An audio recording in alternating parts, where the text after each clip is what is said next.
तो hello friends, स्वागत है आपका अपने चैनल अर्जरिया उज्ज्वल में। हमारे जो भी साथी बेसिक शिक्षा भर्ती का बेसब्री से इंतज़ार कर रहे हैं, तो उनके लिए एक सूचना है कि आप लोग जो बेसिक शिक्षा भर्ती का इंतज़ार कर रहे हैं, तो उसमें आप लोगों को भी काफ़ी सोचना पड़ रहा है कि कितने पदों पर आएगी, 60,000 पे आएगी या 11,000 पे ही कंटिन्यू रहेगी, क्या नियमावली में संशोधन हुआ या नहीं हुआ, क्या चल रहा है बोर्ड में और आयोग में जो बैठक हुई थी उसका क्या निर्णय निकला, मतलब कुछ निर्णय निकला या नहीं निकला, सीटेट का क्यों पोस्टपोन हुआ, सीटेट है, यूपी टेट का रिजल्ट तो कल आ ही गया है। आप लोगों का अगर सिलेक्शन हुआ गया है तो आप लोग कमेंट में अपने नंबर ज़रूर लिखें। उससे एक एवरेज मार्क्स की तरफ बढ़ा जा सकता है कि पेपर किस लेवल का आया था, एक आइडिया लग सकता है। बाकी इन सब चीज़ों पे हम लोग बात करेंगे, लेकिन अगर आप में से कोई इस चैनल पे नया है तो चैनल को लाइक शेयर सब्सक्राइब ज़रूर करें और वीडियो को एंड तक देखें। यहाँ आपको टीचिंग भर्ती से संबंधित ऑथेंटिक जानकारी सबसे पहले दी जाएगी, बिल्कुल ऑथेंटिक और अंदर की जानकारी सबसे पहले आपको यहाँ पे मिलेगी।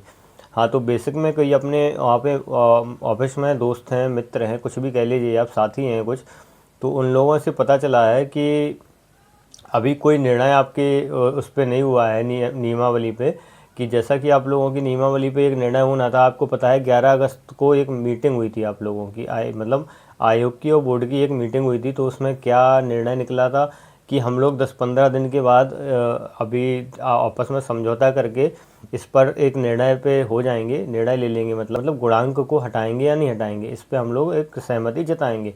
बट क्या है कि बोर्ड की और उसकी बेसिक शिक्षा आयोग की आपस में सहमति नहीं बन पा रही है।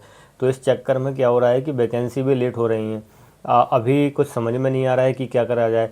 इसके चक्कर में टीजीटी पीजीटी की जो वैकेंसी हैं, जिसमें तो कुछ लोचा ही नहीं है, ओरिजिनल एकदम थी उसको, और वो भी इसके चक्कर में लेट हो रही हैं। मतलब पीजीटी और टीजीटी की वैकेंसी में तो कोई गुणांक का उसमें लफड़ा है नहीं, और वो 2022 जब गवर्नमेंट 2022 और 23 में जो वैकेंसी थी, 2022 में सॉरी, टीजीटी पीजीटी की, उसको कितने तेज़ी से करने का प्रयास कर रही थी, उसी तरीके से टीजीटी पीजीटी की वैकेंसी जुलाई अगस्त में देने की बात कर रही थी। अब तो ऐसा लग रहा है कि सितंबर में भी अगर टीजीटी पीजीटी की वैकेंसी आ जाए तो बहुत बड़ी बात है। लेकिन पीआरटी की वैकेंसी अभी कोई उम्मीद नज़र नहीं आ रही है, क्योंकि इन लोगों में कोई समझौता की बात समझ में नहीं आ रही है। अगर अक्टूबर तक भी इसकी लास्ट तक वैकेंसी आ जाए ना पीआरटी की, तो बहुत बड़ी बात है। और बात टीजीटी पीजीटी की वैकेंसी में इसकी करें कि मतलब क्यों इसका भी डिले हो रहा है, तो हमारे अनिल सिंह जी एक नेता बने हुए हैं।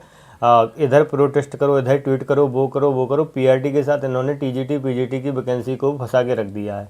अब यहाँ तो सरकार टीजीटी पीजीटी की वैकेंसी पर कोई एक्शन नहीं ले रही है, और एक्शन ना लेने के साथ उसको उसने ऐसे ही डाल दिया, डिले कर रही है। तो टीजीटी पीजीटी की वैकेंसी का भी कोई आइडिया नहीं है कि कभी तक आएगी, लेकिन ऐसा समझ में आ रहा है कि सितंबर लास्ट तक आ सकती है। लेकिन पीआरटी की वैकेंसी अक्टूबर लास्ट तक आ सकती है, उसका कुछ फाइनल नहीं है। हाँ, और अब हम बात करेंगे सीटेट की। सीटेट का एग्ज़ाम पोस्टपोन हुआ, तो उसमें कई लोगों को फ़ायदा हो रहा होगा, कई लोगों को नुकसान हो रहा है, लेकिन नुकसान ज़्यादा हो रहा है, फ़ायदा कम हो रहा है। अब सीटेट का वो पोस्टपोन होने से हुआ गया है कि जो बीपीएससी में टीआरई 4 के जो छात्र थे, जो मतलब स्टूडेंट थे, वो सोच रहे थे कि हम सीटेट निकाल के टीआरई 4 का टाइम से रिजल्ट आ जाएगा, टाइम से एग्ज़ाम हो जाएगा, तो हम टीआरई 4 में एग्ज़ाम दे सकते हैं और हमारा वहाँ पे सिलेक्शन हो सकता है बीपीएससी में।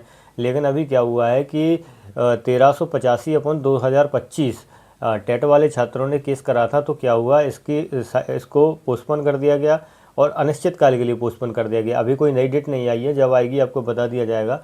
और अभी कोई नई डेट तो आई नहीं है, लेकिन क्या हुआ है कि नई विंडो ओपन हो गई है। मतलब जो सीटेट के फॉर्म भरे थे, उसके फॉर्म अब 1 सितंबर तक आप फिर भर सकते हैं। इसलिए टेट वालों के केस के चक्कर में कि आप लोग फिर से एक बार फॉर्म भर सकते हैं। अभी आप जाके आपको अगर फॉर्म नहीं भरा है आपने, तो आप फॉर्म भर सकते हैं। सीटेट का 1 सितंबर तक ओपन है अभी उसकी विंडो। अब हम बात करेंगे कि वैकेंसी कितने पर आएगी। बेसिक शिक्षा की जो वैकेंसी है वो कितने पोस्ट पर आएगी, 60,000 पे आएगी या 11,000 पे ही फंसी रहेगी। हम लोग एक धरना प्रदर्शन करने जा रहे हैं लखनऊ में 31 अगस्त को। तो सभी लोगों से एक निवेदन है कि 31 अगस्त को ज़्यादा से ज़्यादा संख्या में सुबह 7 बजे लखनऊ पहुँचें। और लखनऊ में भी कहाँ, पीएम जो हमारे ब्रजेश पाठक जी हैं, उप मुख्यमंत्री, उनके आवास का हम लोग घेराव करेंगे, वहीं पर बैठेंगे, उनसे बातचीत करेंगे। उसके बाद SCERT ऑफिस चलेंगे, वहाँ अपनी बात को रखेंगे। तो आप सभी लोग, एक दिन की मेहनत पड़ेगी आप लोगों पे ज़रूर, लेकिन आपका अगर 11,000 का झंझना पकड़ा दिया गया तो आप लोगों का कुछ नहीं होने वाला, आप लोग भी ये जानते हैं। तो आप लोगों से विनम्र निवेदन है कि 30 तारीख को ही अपने घर से निकल जाइए, क्योंकि सुबह 7 बजे हम लोगों को वहाँ उपस्थित होना है। क्योंकि अगर यूनिटी नहीं होगी तो फिर वैकेंसी कुछ आने का कोई मतलब नहीं है। इस सरकार भी यही देखना चाहती है कि छात्रों में कितनी एकता है। तो ज़्यादा से ज़्यादा संख्या में आप लोग लखनऊ पहुँचें और उप मुख्यमंत्री जी से बात करें। आजकल उप मुख्यमंत्री जी सबसे बात कर रहे हैं। बाकी आप लोगों का अगर टेट में कितना स्कोर आया है वो ज़रूर बताएं, और चैनल पर नए हैं तो चैनल को लाइक शेयर सब्सक्राइब जरूर करें। अब हम लोग लखनऊ में ही मिलेंगे। धन्यवाद।